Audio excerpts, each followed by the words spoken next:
Price the Lord. Hallelujah. എല്ലാ പ്രിയപ്പെട്ടവരെയും കർത്താവായ യേശുക്രിസ്തുവിൻ്റെ നാമത്തിൽ സ്നേഹത്തോടെ വന്ദനം ചെയ്യുന്നു.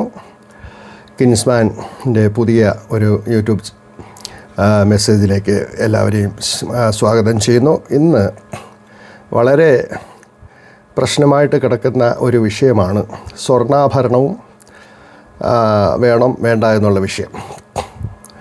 ഇതിനെക്കുറിച്ച് മുമ്പ് ഞാനൊരു വീഡിയോ ചെയ്തായിരുന്നു. എങ്കിലും ഇപ്പോൾ ചിലരുടെ രോഷവും രക്തത്തിളപ്പും കണ്ടപ്പോൾ ഒരു വീഡിയോയുടെ ചെയ്ത് ചില കാര്യങ്ങൾ ബോധ്യപ്പെടുത്തണമെന്ന് ആഗ്രഹിക്കുന്നു. ബൈബിളിൽ ഇല്ലാത്ത ഒരു കാര്യത്തെക്കുറിച്ച് പറയുമ്പോൾ അതിനെതിരെ സംസാരിക്കുന്നവരെ ക്രൂശിക്കുകയല്ല നാം ചെയ്യേണ്ടത്. മറിച്ച് നമ്മുടെ എല്ലാം കൈകളിൽ ബൈബിളുണ്ട്. ആ ബൈബിൾ എടുത്ത് വായിച്ചിട്ട് ഈ പറയുന്നതിൽ ഏതാണ് ശരി ഏതാണ് തെറ്റെന്ന് ചിന്തിക്കുന്ന വളരെ നല്ലതാണ്. Price the Lord. അപ്പോൾ ചില ദിവസങ്ങൾക്ക് മുമ്പാകെ കർത്താവിൻ്റെ ശ്രേഷ്ഠദാസൻ കെ സി ജോൺ അവർകൾ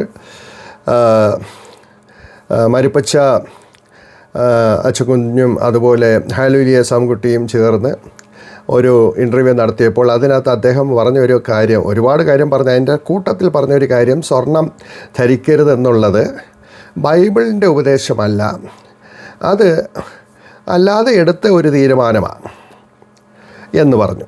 അതിനെതിരെ ഒരുപാട് പേർ രംഗത്ത് വന്നു. അതിനകത്ത് കൊല്ലം ഷിമീർ എന്ന പാസ്റ്ററെ, അതുപോലെ ജോബി ഹാൽവിനാണ് ഏറ്റവും അധികം. കാരണം അദ്ദേഹം ഇവരെ എല്ലാം കെ സി ജോൺ പാസ്റ്ററെ അധികം പറഞ്ഞിട്ടില്ല എങ്കിലും ഈ ഹല്ലേലൂയ സാംകുട്ടി അച്ചുകുഞ്ഞി ലന്തൂറിനെയൊക്കെ വളരെ ഒരു ദുഷ്ടന്മാരാണ്, പിശാചുക്കളാണ്, അങ്ങനെ പറയാവുന്നതിൻ്റെ അപ്പുറം പറഞ്ഞു. എനിക്ക് തോന്നുന്നു ഈ വിഷയത്തിൽ ഇവരോടുള്ള എന്തോ ദേഷ്യം പറഞ്ഞു തീർക്കുകയായിരുന്നു എന്നാണ് എനിക്ക് തോന്നുന്നത്. അത്രമാത്രം കണ്ടു പറഞ്ഞു, അതങ്ങനെയാണ്, ഇങ്ങനെയാണ്, അതാണ്, ഇതാണ് എല്ലാം പറഞ്ഞു.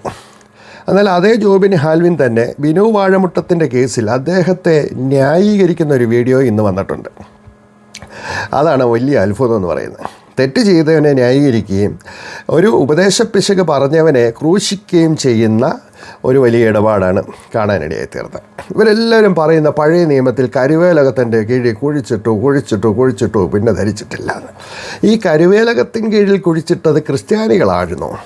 എൻ്റെ ഒന്നാമത്തെ ചോദ്യം അതാ, ക്രിസ്ത്യാനികളായിരുന്നോ? അല്ല, അത് യഹൂദന്മാരല്ലായിരുന്നോ? യഹൂദിന് പരിച്ഛേദന ഉണ്ടായിരുന്നല്ലോ. നാം എന്തുകൊണ്ടിപ്പോൾ പരിച്ഛേദന കേൾക്കുന്നില്ല? ദയവായിട്ട് ഇതിന് മറുപടി പറഞ്ഞാട്ടെ. അന്ന് അവർ കരുവേലത്തിന് കീഴിൽ കുഴിച്ചിട്ടു. ഇനി ആ കുഴിച്ചിട്ടതിൻ്റെ കാരണം നമ്മൾ വചനം പഠിച്ചാൽ നമുക്ക് വ്യക്തമായി മനസ്സിലാകും. അവർ മിസ്രൈമിൽ നിന്ന് വരുന്ന സമയത്ത് അയൽക്കാരോടെല്ലാം അവരുടെ ആഭരണങ്ങളൊക്കെ വാങ്ങിച്ചുകൊണ്ടാണ് വന്നത്. ആ മിസ്രൈമിലുള്ളവർ ധരിച്ചിരുന്ന കമ്മലിലായാലും മുക്കുത്തിയിലായാലും മാലയിലായാലും അതിൻ്റെ ചുട്ടിയിലായാലും ഒക്കെ മിസ്രൈമ ദേവന്മാരുടെ ചിത്രങ്ങളായിരുന്നു, അല്ലെങ്കിൽ രൂപങ്ങളായിരുന്നു. അപ്പോൾ ആ അന്യദേവന്മാരുടെ രൂപങ്ങളായിരുന്നു ഇവർ ധരിച്ചു കൊണ്ടിരുന്നത്. മാത്രമല്ല അവർ അന്യദേവന്മാരെ ആരാധിച്ചിരുന്നു. അത് നമുക്ക് വചനം പഠിക്കുമ്പോൾ മനസ്സിലാവും. അതുകൊണ്ട് ദൈവത്തിന് അവരോടൊപ്പം നടക്കാൻ, അവരോട് ഇടപെടാൻ കഴിയാതെ വന്നപ്പോഴാണ് ആഭരണം നീക്കിക്കളക എന്ന് പറഞ്ഞത്. Price the Lord. ഇനി കൊല്ലം ഷമീർ പറയുന്നത് കേട്ടു, വിശിഷ്ട സ്ത്രീകൾ ആരും ചെയ്തില്ല, സാറ ധരിച്ചില്ല എന്നൊക്കെ പറഞ്ഞുകൊണ്ട് ഭയങ്കര ഇത് പറയുന്നുണ്ട്.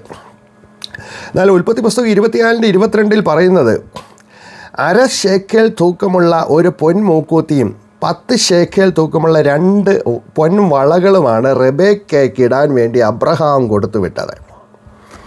Price the Lord. അശുദ്ധമായതായിരുന്നോ കൊടുത്തു വിട്ടത്? ഇല്ല. ഇനി ഉൽപ്പത്തി 24:52-53 വാക്യങ്ങളിലാണെങ്കിൽ പിന്നെ ദാസൻ വെള്ളിയാഭരണങ്ങളും പൊന്നാഭരണങ്ങളും വസ്ത്രങ്ങളും എടുത്ത് റെബേക്കയ്ക്ക് കൊടുത്തു എന്നാ, ഊരിന്നല്ല. ഇപ്പോൾ നിങ്ങളൊരു പക്ഷേ പറഞ്ഞേക്കാം അതിന് ശേഷമല്ലയോ അവർ കരുവേലത്തിന് കീഴിൽ കുഴിച്ചിട്ടെന്നത്. ശരി തന്നെ. അപ്പോൾ ആദിയിൽ സാറായിക്ക് ഒന്നും ആഭരണം ഇല്ലായിരുന്നു എന്ന് പറഞ്ഞുകൊണ്ട് ഞാൻ ആ ഭാഗം പറഞ്ഞതേ ഉള്ളൂ. യേശു ജനിച്ചപ്പോൾ വിദ്വാൻമാർ കാഴ്ചവെച്ച് എന്താ? അവിടെ ഒന്നാമതായിട്ട് പറയുന്ന പൊന്നെന്നാ, ഇല്ലേ? പൊന്നെ മോരോ കുന്തിരുക്കാം. ആ മോരും കുന്തിരുക്കും എടുത്തിട്ട് ഈ പൊന്ന് എടുത്ത് കാലുമടക്കി എറിഞ്ഞതായിട്ടോ കുപ്പത്തൊട്ടി ഇട്ടതായിട്ടോ നമ്മൾ വായിക്കുന്നുണ്ടോ? ഇല്ല. പിന്നെ ഇവരെല്ലാം പറയുന്ന പുതിയ നിയമത്തിൽ പറയുന്ന ഒരു കാര്യം, 1 പത്രോസ് 3:1 നിങ്ങളുടെ അലങ്കാരം തലമുടി പിന്നുന്നതും പൊന്നണിയുന്നതും വസ്ത്രം ധരിക്കുന്നതും ഇങ്ങനെ പുറമേ ഉള്ളതല്ല. അത് കഴിഞ്ഞ് കുറേ കാര്യം പറഞ്ഞു. അപ്പോൾ പുറമേ ഉള്ളതല്ല എന്ന് വെച്ചാൽ അതിൽ മാത്രം ആശ്രയിക്കുകയല്ല. ഇപ്പോൾ ഒരു വിവാഹത്തിന് പോകുമ്പോൾ ആഹാരം മസ്റ്റാണ്. നമ്മളെല്ലാവരും ഒരു വിവാഹം നടത്തുമ്പോൾ ഏറ്റവും നല്ല കൊടുക്കാവുന്ന ആഹാരമാണ് കൊടുക്കുന്നത്. ആരും കഞ്ഞിയും പയറും കൊടുത്ത് വിടാറില്ല, അല്ലെങ്കിൽ ബ്രെഡും ജാമും കൊടുത്ത് വിടാറുമില്ല. എന്തിനാ? ഒരു വിവാഹം എന്ന് പറയുമ്പോൾ അവിടെ ഭക്ഷണം വലിയ പ്രധാനപ്പെട്ട കാര്യമാണ്. എന്നാൽ എൻ്റെ ചോദ്യം, വിവാഹം എന്ന് പറയുന്നത് ഭക്ഷണം കഴിക്കാൻ വേണ്ടിയുള്ളൊരു കൂട്ടമാണോ? അപ്പോൾ ഒരാൾ പറയുക, നിങ്ങൾ ഈ വലിയ അതിഗംഭീരമായ രീതിയിലുള്ള ഭക്ഷണം കൊടുക്കുന്നതിലല്ല, ചെറുക്കൻ്റെയും പെണ്ണിൻ്റെയും ജീവിതത്തിലാണ് കാര്യമെന്ന് പറഞ്ഞാൽ അതിൻ്റെ അർത്ഥം ആഹാരം കൊടുക്കരുതെന്നാണോ? ദയവായിട്ട് മറുപടി പറയുക. ആഹാരം കൊടുക്കരുതെന്നാണോ? അല്ല. അവിടെ വിവാഹം എന്ന് പറഞ്ഞാൽ പ്രധാന ചടങ്ങ് ആ പെണ്ണിനെയും ചെറുക്കനെയും കൂട്ടിയോജിപ്പിക്കുകയാണ്. പക്ഷെ അതിൻ്റെ കൂടെ ഉള്ളതാണ് ഈ ഭക്ഷണം എന്ന് പറയുന്നത്. അപ്പോൾ നിങ്ങളുടെ അലങ്കാരം തലമുടി പിന്നുന്നതും പൊന്നണിയുന്നതും വസ്ത്രം ധരിക്കുന്നതും ഇങ്ങനെ പുറമേ ഉള്ളതല്ല എന്ന് പറഞ്ഞിട്ട് നമ്മുടെ ഉള്ളിൽ വേണ്ട കാര്യങ്ങളെ പറയുന്നു. അവിടെ ധരിക്കരുതെന്ന് പറയുന്നില്ല. 10 കൽപ്പനകൾ ദൈവം കൊടുത്തപ്പോൾ, എഴുതി കൊടുത്തപ്പോൾ അതിൽ ഒരു കൽപ്പന പോലും ആഭരണം ധരിക്കരുതെന്ന് പറയുന്നില്ല. മീശ എടുക്കുന്നവരൊന്നും പറയുന്നില്ല കേട്ടോ. ഇവിടുത്തെ ഇന്നത്തെ പെന്തിക്കോസിൻ്റെ 2 പാപങ്ങൾ, മീശ, ആഭരണം, ഇത് മാത്രമാണ്. വ്യഭിചാരം ചെയ്യുന്ന എത്രയോ ദൈവദാസന്മാരുണ്ട്, എത്ര പേര് പിടിച്ചിട്ടുണ്ട്, പിടിക്കപ്പെടാത്തവരുണ്ട്. അതിനെതിരെ ഒന്നും വലിയ പ്രതികരണമില്ല. പക്ഷേ കമ്മലിടാൻ പാടില്ല, മാലയിടാൻ പാടില്ല. Price the Lord. നമ്മൾ നോർത്ത് ഇന്ത്യയിൽ പോയി കഴിഞ്ഞാൽ ഉപയോഗിക്കുന്നവരാ, ഉപയോഗിക്കാത്തവരും ഉണ്ട്. തമിഴ്നാട്ടിൽ പോയാൽ മിക്കവാറും എല്ലാവരും TPMക്കാർ ഒഴികെ ബാക്കി എല്ലാവരും ഉപയോഗിക്കുന്നവരാ. കേരളത്തിൽ മാത്രം ഒരു യേശു ഉണ്ടോ? കേരളത്തിന് വേണ്ടി മാത്രം ഒരു നിയമം കൊടുത്തിട്ടുണ്ടോ? ഇല്ല. അപ്പോൾ പണ്ടത്തെ പിതാക്കന്മാർ ഇത് വേണ്ടെന്ന് വെച്ചാൽ, അത് വേണ്ടെന്ന് വെക്കാൻ മെയിൻ കാരണം യുസ്തോസിൻ്റെ സഭയാണ്, യുവമായ സഭക്കാരാണ്. അവർ ഇത്രാം വർഷം, അതായത് ഇനി 5.5 വർഷം ആകുമ്പോഴത്തേക്കും കർത്താവ് വരും, അതുകൊണ്ട് നമ്മളിനി ഒന്നും ഉണ്ടാക്കി വെക്കരുത്, സമ്പാദിക്കുക വരുന്ന എല്ലാവരും ആ വിശ്വാസികളെല്ലാം വിറ്റിട്ട് കൊണ്ടുപോയി ഇങ്ങനെയുടെ കാലേ വെച്ചു. അവസാനം അതെല്ലാവരും തിന്ന് കുടിച്ച് തീർത്തു. യേശു ഒട്ട് ആ സമയത്ത് വന്നുമില്ല. അതിനാണ് അവർ 5:30-കാരെന്ന് വിളിക്കുന്നത്. അപ്പോൾ അത് പിന്നെ ബ്രദറൻകാർ എടുക്കുകയും പിന്നെ ഇങ്ങനെ ഒരു ഇതായിട്ട് വന്നു. ഇവിടെ ഞാൻ ആരും ആഭരണം ധരിക്കാൻ നിർബന്ധിക്കുകയല്ല. ആഭരണം ധരിക്കുന്നത് പാവുമോ ധരിക്കാതിരിക്കുന്നത് പാവുമോ എന്ന് പറയുമല്ല. ചിന്തിക്കുക. നമുക്ക് യുക്തി ഉണ്ടല്ലോ, നമുക്ക് ബുദ്ധി ഉണ്ടല്ലോ. നമ്മുടെ ബുദ്ധി വെച്ചും യുക്തി വെച്ച് നമ്മൾ ചിന്തിക്കുക.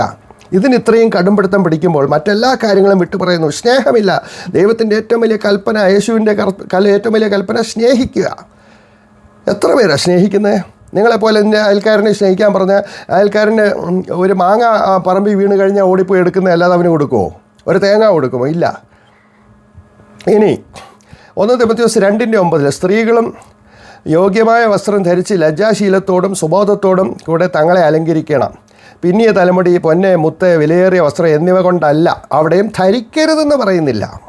അതിനല്ല കൂടുതൽ ഇമ്പോർട്ടൻസ് നിങ്ങൾ കൊടുക്കേണ്ടത്. നിങ്ങൾ ധരിക്കുകയോ ധരിക്കാതിരിക്കുകയോ ചെയ്യും അല്ലേ? മുടി പിന്നരുതെന്ന് പറഞ്ഞ് പെന്തിക്കോസുകാർ മുമ്പുള്ളവരെല്ലാം മുടി അഴിച്ചിട്ടുണ്ടായിരിക്കുക. ബസ്സിലൊക്കെ പോകുമ്പോൾ അതിൻ്റെ ബുദ്ധിമുട്ട് അറിയുന്ന മറ്റുള്ളവൻ്റെ വായിലോട്ടൊക്കെ ആയിരിക്കും മുടി കയറിപ്പോകുന്നത്. ഈ പിന്നിരുതെന്ന് പറയുന്നതിൻ്റെ ഉദ്ദേശം, ഇവിടെ നമുക്കറിയാം ഈ കറുത്ത വർഗ്ഗക്കാർ ആഫ്രിക്കൻസൊക്കെ പിന്നീട് ആണും പെണ്ണും പിന്നീട് അവരൊരു 500 ആയിട്ടാണ് ഇങ്ങനെ ഓരോ മുടിയെടുത്ത് പിന്നെ ഇട്ടേക്കുന്നത്. ആ ഒരു പിന്നലാണ് അവിടെ ഉദ്ദേശിച്ചത്. അല്ല മുടി 1ആയിട്ടോ 2ആയിട്ടോ പിന്നിട്ടെന്ന് വെച്ചൊരു പാപമോ ഒരു പ്രശ്നമോ അല്ല. മുടി പുറത്ത് ഇങ്ങനെ നടക്കുന്നതിലും നല്ലത് പിന്നിടുന്നത് തന്നെ. അപ്പോൾ ഇവിടെ സുബോധം വേണം, ലജ്ജാശീലം വേണം അല്ലേ? ഈ ആഭരണം ഇവിടുത്തെ സഹോദരിമാർ നല്ല ടൈറ്റ് ആയിട്ടുള്ള വസ്ത്രങ്ങൾ ഇട്ടുകൊണ്ട് നടക്കുന്നല്ലോ, ചുരിദാർ ഇട്ടുകൊണ്ട് നടക്കുന്നല്ലോ, ലെഗിൻസ് ഇട്ടുകൊണ്ട് നടക്കുന്നല്ലോ.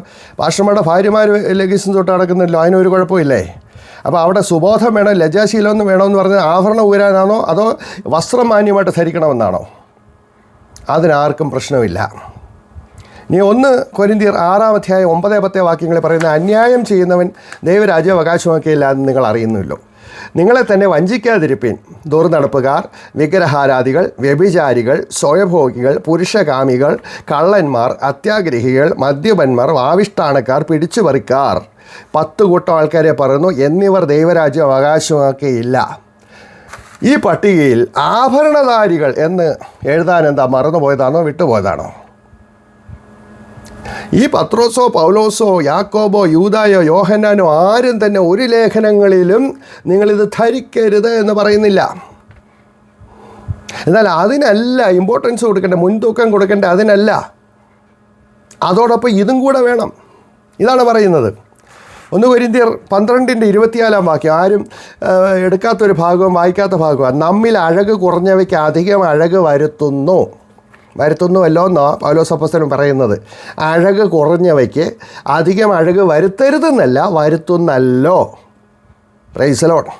ഈ മീശയും താടി എടുക്കാൻ എവിടെയാണ് പറഞ്ഞിരിക്കുന്നത് ബൈബിളിൽ?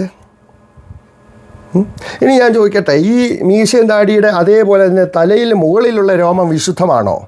പുരികം വിശുദ്ധമാണോ? മീശയും താടി എടുക്കുന്നവർ, ഈ കരിക്ക് ചെത്തിയ പോലെ നടക്കുന്നവർ തലമുടി എന്താ മൊട്ടയടിക്കാത്ത? ഹിന്ദുക്കളായ സന്യാസിമാരൊക്കെ തല മൊട്ടയടിക്കുമല്ലോ. ചില പറയുന്നത് നമ്മൾ ആരും ആകർഷിക്കാതിരിക്കാനാണ് ക്ലീൻ ഷേവ് ചെയ്യുന്നതെന്ന്. അങ്ങനെയാണെങ്കിൽ ഹിന്ദി സിനിമാ നടന്മാരൊക്കെ വെറും പൊട്ടന്മാരല്ലേ? അവരാകർഷിക്കാതിരിക്കാനാണ് ചെയ്യുന്നത്. അവരേറ്റവും അധികം മറ്റുള്ളവരെ ആകർഷിക്കാൻ വേണ്ടിയാണ് ശ്രമിക്കുന്നത്, അല്ലേ? ഇംഗ്ലീഷുകാരും മിക്കവാറും ഭൂരിഭാഗം പേരും ക്ലീൻ ഷേവാണ്. അപ്പോൾ ഇതൊന്നുമല്ല. അപ്പം ഈ പറഞ്ഞിട്ടില്ലാത്ത, നിങ്ങൾ ഘനമുള്ള ചുമടുകളെ അവരുടെ തലയിൽ വെച്ച് കൊടുക്കുന്നു, നിങ്ങൾ ഒരു വിരൽ കൊണ്ടുപോലും തൊടുന്നില്ല എന്ന് കർത്താവ് പറഞ്ഞു പരീക്ഷമാരെ നോക്കി, അല്ലേ? അവർ പറഞ്ഞിരിക്കുന്നു നിങ്ങൾ ഒട്ടകത്തെ വിഴുങ്ങുകയും കൊതുകിനെ അരിച്ചെടുക്കുകയും ചെയ്യുന്ന കർത്താവ് പറഞ്ഞത് ഇമാതിരി ആൾക്കാരോട്. ഒട്ടകത്തെ വലിയ പാവങ്ങളൊക്കെ വിഴുങ്ങിക്കൊണ്ടിരിക്കുക, എന്നിട്ട് കൊതുകിനെ അരിച്ചെടുക്കുക. സ്വർണം സ്വർണം സ്വർണം മോശമാ, സ്വർണം പാപമാ, അല്ലേ? ഇപ്പോൾ പുരികം ഒന്ന് പ്ലക്ക് ചെയ്തൊന്ന് ഇതാക്കി കഴിഞ്ഞാൽ ഭയങ്കരമായിട്ട് വഴക്ക് പറയുന്നവരുണ്ട്. അവർ മീശ പിടിക്കുന്നതിന് കുഴപ്പമില്ല, അവരാരും പുരികവും പിടിക്കുന്നില്ല. ഞാൻ ചോദിക്കുന്നത്, മീശയും താടിയും വടിക്കുന്നവർ എന്തുകൊണ്ട് ഈ പുരികവും മുടിയും വടിക്കുന്നില്ല? ചെവിയിലെ രോമം എന്തുകൊണ്ട് വടിക്കുന്നില്ല? അപ്പോൾ ഇത്രയും ഭാഗം മാത്രം അശുദ്ധമാണെന്നും മുകളിലുള്ള രോമം വിശുദ്ധമാണെന്നും ബൈബിളിലുണ്ടോ? വചനമുണ്ടോ? കർത്താവ് പഠിപ്പിച്ചോ? അപ്പോസ്തലന്മാർ വല്ലതും പഠിപ്പിച്ചോ? ഇല്ല. ഇത് ഇവരങ്ങ് തീരുമാനിച്ചിരിക്കുക. കറുത്ത പാന്റും വെള്ള ഷർട്ടും ഇടണമെന്ന് ബൈബിളിൽ എവിടെയെങ്കിലും പറഞ്ഞിട്ടുണ്ടോ? അപ്പോസ്തലന്മാർ അതാണോ ഉപയോഗിച്ചേ? അപ്പോൾ ഈ സ്വർണം വിട്ടപ്പോൾ അന്നത്തെ കാലത്ത് അവർ ഒറ്റമുണ്ടും വെള്ള ജൂബയൊക്കെ ഇട്ടുകൊണ്ടാണ് നടന്നത്. ചെരുപ്പിടുന്ന പോലും പാവമായിരുന്നു വിചാരിച്ചു. ജട്ടി ഉപയോഗിക്കുന്ന പാവമാണെന്ന് പറഞ്ഞിട്ടുണ്ട്, അല്ലേ? അതെല്ലാം മാറി. അപ്പോൾ ആ പട്ടത്തിൻ്റെ അതെല്ലാം വിശുദ്ധമായി. ഇപ്പോൾ പാൻറ്റ് വിശുദ്ധമായി, അതെല്ലാം വിശുദ്ധമായി, ഒരു കുഴപ്പമില്ല. ഏറ്റവും കൂടിയ ഗ്ലാസ് വെച്ചുകൊണ്ടാണ് പാസ്റ്റർമാർ നടക്കുന്നത്, അത് പാവമല്ല, ആഡംബരമല്ല. ലക്ഷറി കാറുകളിലാണ് നടക്കുന്നത്, അത് പാവമല്ല. വീട്ടിനകം മുഴുവൻ AC ചെയ്തിട്ട് ഏറ്റവും കൂടിയ മാർബിളും ഒക്കെ ഇട്ട് വലിയ പരവതാനികളൊക്കെ വിരിച്ച് ആഡംബരമായിട്ട് നല്ല സുഖമുള്ള മെത്തയും കുഷ്യനുള്ള സോഫാ സെറ്റും ഒക്കെ ഇട്ടിരിക്കുന്ന ഒന്നും ആഡംബരമേ അല്ല. മറിച്ച് 1 ഗ്രാം സ്വർണം കാതിലിട്ടാൽ അതാണ് ആഡംബരം. ജോബിൻ ഹാൽവിൻ പറഞ്ഞിരിക്കുന്ന ഒരു കാര്യം ദുഷ്കാമമാണ്. കാമം എന്ന വാക്കിൻ്റെ അർത്ഥം അദ്ദേഹത്തിന് അറിയത്തില്ല. അദ്ദേഹം ബൈബിൾ കോളേജിലൊക്കെ അധ്യാപനാന്ന് പറഞ്ഞിരിക്കുക. കാമം എന്തുവാണെന്ന് അറിയത്തില്ല. ദുഷ്കാമം എന്ന് ആവർത്തിച്ച് പുള്ളി പറയുന്നത് അതെനിക്ക് മനസ്സിലാവുന്നില്ല. Price the Lord. ഇനി ഈ മീശ വടിക്കുന്നത് വേറൊരു കാര്യം ഞാൻ ചോദിക്കാം, നിങ്ങളുടെ ശ്രദ്ധയിലേക്ക് വരുത്തുകയാണ്. ആദ്യം ദൈവം ആകാശം ഭൂമി ഉണ്ടാക്കി, അതിനൊക്കെ ശേഷമായിട്ട് നാം നമ്മുടെ സ്വരൂപത്തിലും നമ്മുടെ സാദൃശ്യത്തിലും മനുഷ്യനെ ഉണ്ടാക്കുക എന്ന് പറഞ്ഞ് ആദാമിനെ ഉണ്ടാക്കിയത് ദൈവമാണ്. അപ്പം ആദാമിനെ ക്ലീൻ ഷേവായിട്ട് ഉണ്ടാക്കിയപ്പം സാത്താൻ കൊണ്ട് പിടിപ്പിച്ചതാണോ ഈ മീശയും താടിയും? അല്ല. ശരീരത്തിൽ എവിടെയൊക്കെ രോമം വേണം വേണ്ട എന്ന് ദൈവത്തിനറിയാം. അതനുസരിച്ചാണ് രോമം ഉണ്ടാക്കിയിരുന്നത്. യേശുവും താടി വളർത്തിയിരുന്നു, ക്ലീൻ ഷേവ് അല്ലായിരുന്നല്ലോ. കാരണം അവൻ്റെ മുഖത്തെ രോമങ്ങൾ പറിച്ചു എന്ന് ബൈബിളിൽ പറയുന്നുണ്ട്. യേശു എന്താ ക്ലീൻ ഷേവ് അടിച്ച് നടക്കാഞ്ഞേ? അപ്പോൾ തലമുടി പുരുഷന്മാർ നീട്ടി വളർത്തുന്നതും സ്ത്രീകൾ തലമുടി മുറിക്കുന്നതും തെറ്റാണെന്ന് എഴുതിയിട്ടുണ്ട്. അതിനും ആർക്കും പ്രശ്നമില്ല. അപ്പോൾ ഇല്ലാത്ത കാര്യങ്ങളെ മാത്രം പൊക്കി പറഞ്ഞ് കാണിച്ചുകൊണ്ട് അത് കുഴപ്പമെന്ന് പറഞ്ഞിട്ട് ഇവർ മറ്റ് സകല ദുർമാർഗങ്ങളും കാണിക്കുന്നു, അല്ലേ? ഇല്ല, റാഞ്ചം പക്ഷി വരുന്ന പോലെ കൊല്ലം തോറും അമേരിക്ക വരും, എന്നിട്ടുള്ള പൈസ ഡോളറെല്ലാം അടിച്ചു മാറ്റിക്കൊണ്ട് പോയിട്ട് അവരെ കുറ്റവും പറയും.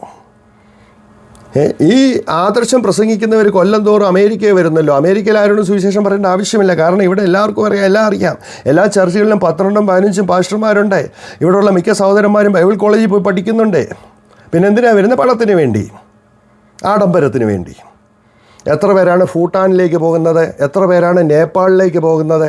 അമേരിക്കയ്ക്ക് വരാതെ നേപ്പാളിലേക്ക് എന്തുകൊണ്ട് പോകുന്നില്ല? സുവിശേഷ താല്പര്യമാണെങ്കിൽ. ബർമയിലേക്ക് എന്തുകൊണ്ട് പോകുന്നില്ല? മ്യാൻമറിലേക്ക് എന്തുകൊണ്ട് പോകുന്നില്ല? ശ്രീലങ്കയിലേക്ക് എന്തുകൊണ്ട് പോകുന്നില്ല? എന്തിന് ബംഗ്ലാദേശിലേക്ക് എന്തുകൊണ്ട് പോകുന്നില്ല? അവരാരും സുവിശേഷം കേൾക്കണ്ടേ? എല്ലാവർക്കും അമേരിക്ക വരണം, ഡോളർ വേണം. എന്നിട്ട് അടിപൊളി വീടും ഉണ്ടാക്കി അടിപൊളി കാറും എടുത്തിട്ട് പറയുവാണ് ആഡംബരം പാടില്ല, നമ്മളെ തന്നെ അലങ്കരിക്കേണ്ട ഇങ്ങനെയൊന്നും അല്ല. എന്തൊരു കഷ്ടമാണ്. ഗോൾഡ് കവറിങ്ങുള്ള വാച്ചും പിന്നെ കണ്ണാടിയും ഒക്കെ ഉപയോഗിക്കാം. ഏറ്റവും നല്ല കൂട്ടിയ ചെരുപ്പും ഷൂവാണ് ഇടുന്നത് പെന്തിക്കോസുകാർ. ആഡംബരമല്ല അത് കേട്ടോ. നടന്നു പണ്ടൊക്കെ ഉള്ളവർ നടന്നാണ് പോകുന്നത്, ചെരുപ്പ് പോലും ഇടാതെ. ഇന്ന് ആരെങ്കിലും നടന്നു പോകുന്നുണ്ടോ? ഇല്ല.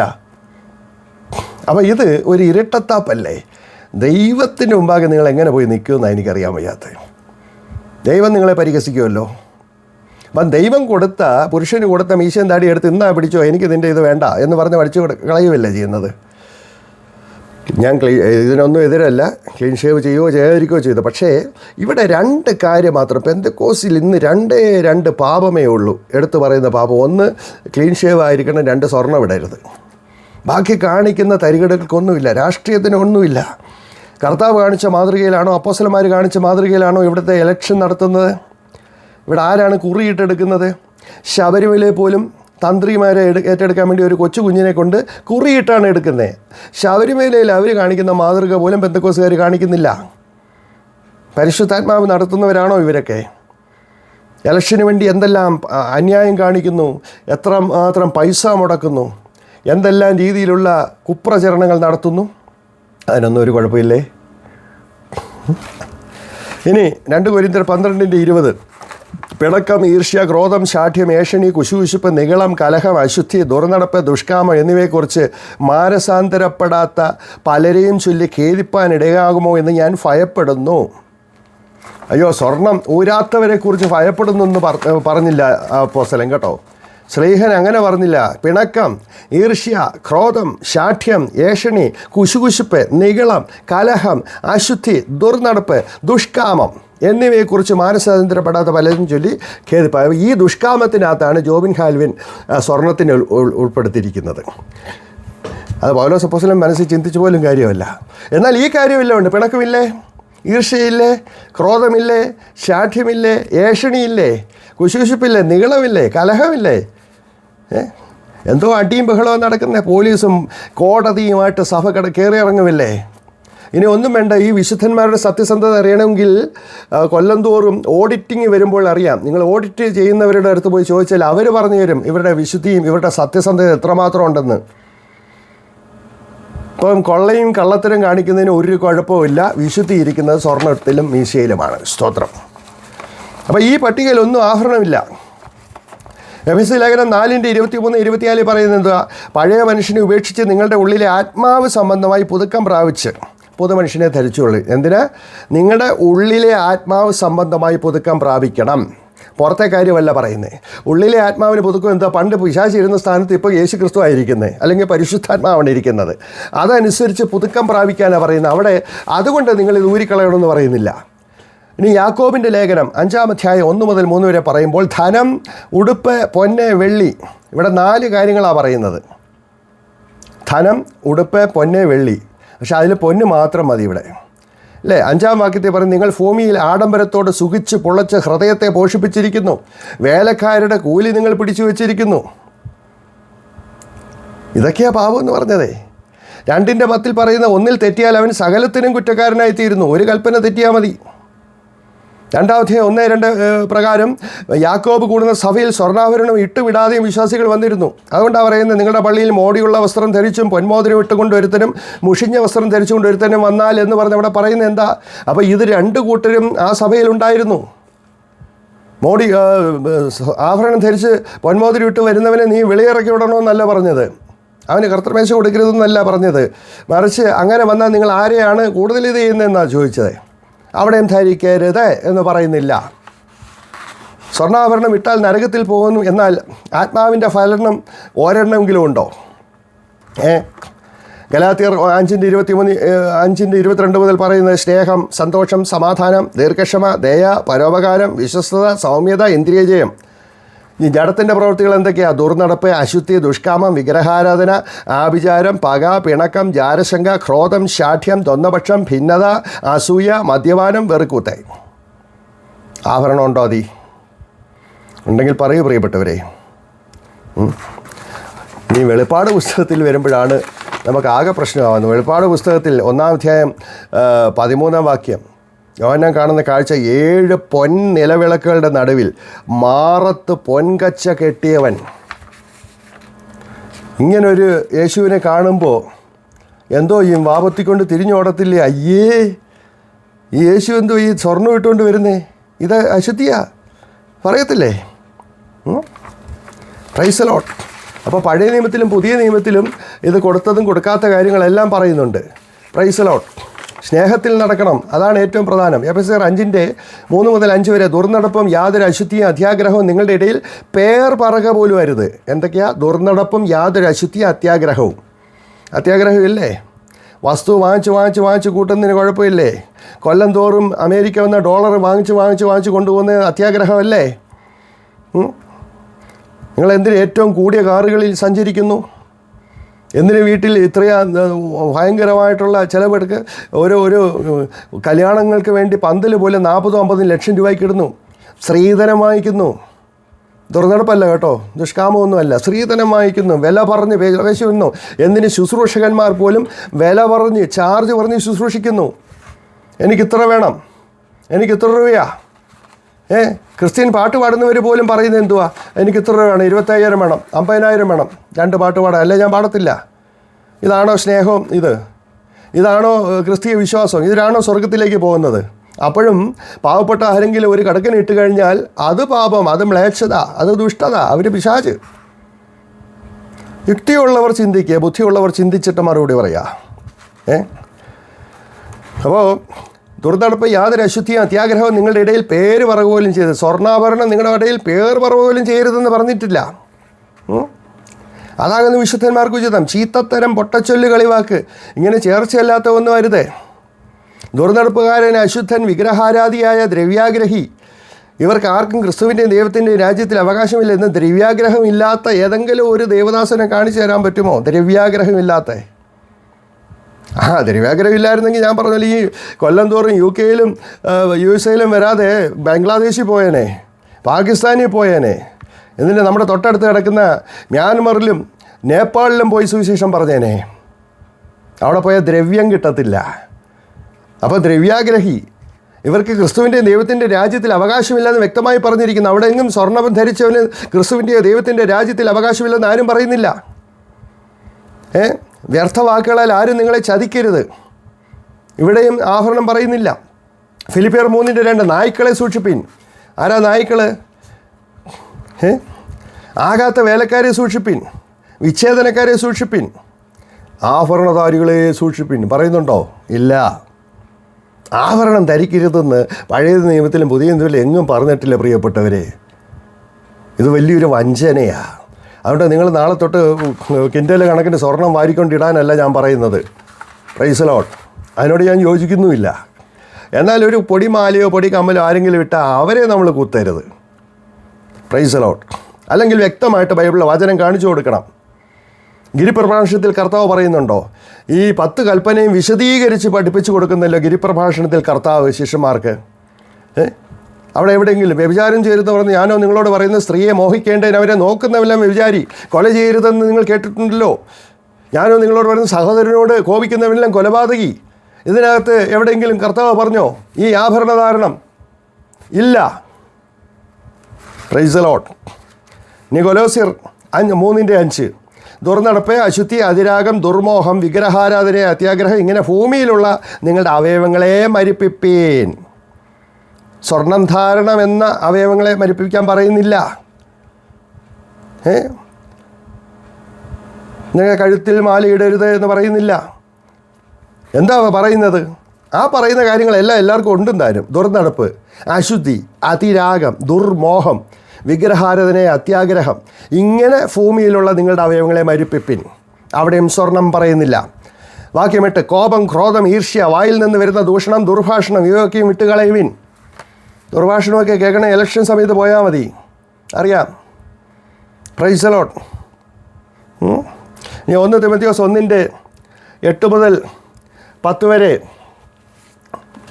അവിടെ എന്താ എഴുതിയിരിക്കുന്നത്? അവിടെയും ഇങ്ങനെ പറയുന്നില്ല. 1 തിമോഥെയോസ് 1:8 മുതൽ 10 വരെ എന്താ പറയുന്നത്? അധർമ്മികൾ, അഭക്തർ, അനുസരണം കെട്ടവർ, പാപികൾ, അശുദ്ധർ, ബാഹ്യന്മാർ, പിതൃഹന്താക്കൾ, മാതൃഹന്താക്കൾ, കൊലപാതകർ, ദുർനടപ്പുകാർ, പുരുഷ മൈഥനക്കാർ, നരമോഷ്ടാക്കൾ, ഭോഷ്ക പറയുന്നവർ, കള്ളസത്യം ചെയ്യുന്നവർ എന്നീ വകക്കാർക്കും പത്യോപദേശത്തിന് വിപരീതമായി മറ്റേ ഏതിനും അത്രേ വച്ചിരിക്കുന്നത് എന്ന് ഗ്രഹിച്ചുകൊണ്ട് പറയുന്നുണ്ടോ? ആഭരണം പറയുന്നുണ്ടോ? സ്വർണം പറയുന്നുണ്ടോ? Price the Lord.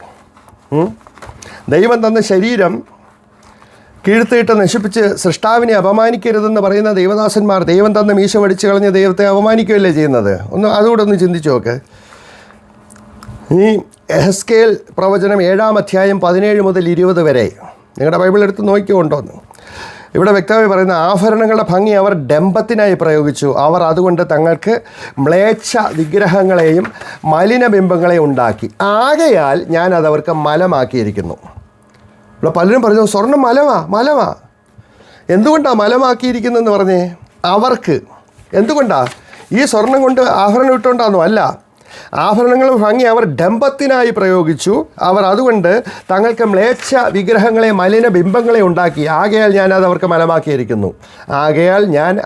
അവർക്ക് മലമാക്കിയിരിക്കുന്നു. ആർക്കാ? ഈ വിഗ്രഹം ഉണ്ടാക്കി നടക്കുന്നവരെ, വിഗ്രഹാഭരണങ്ങൾ ഉണ്ടാക്കി തൂക്കുന്നവരെ, ഡംഭത്തിന് വേണ്ടി കാണിക്കുന്നവരെ. ഡംഭത്തിന് വേണ്ടിയല്ലയോ നമ്മൾ ഏറ്റവും കൂടിയ കാറ് വാങ്ങിക്കുന്നത്? യാത്ര ചെയ്യാനാണെങ്കിൽ മാരുതി 800 പോരായോ? ഞാൻ നാട്ടിലായിരുന്നുമ്പോൾ എനിക്കൊരു മാരുതി 800 ഉള്ളായിരുന്നു. പലരും പറഞ്ഞു പാസ്റ്റർ ഇത്രയും ഹൈറ്റുള്ള പാസ്റ്റർക്ക് ഒരു വാഗണാർ വാങ്ങിച്ചുകൂടെ? ഞാൻ ആ 800-ലാണ് നടന്നത്. യാത്ര ചെയ്യാനാണെങ്കിൽ ഏറ്റവും കുറഞ്ഞ കാറ് മതി പ്രിയപ്പെട്ടവരെ.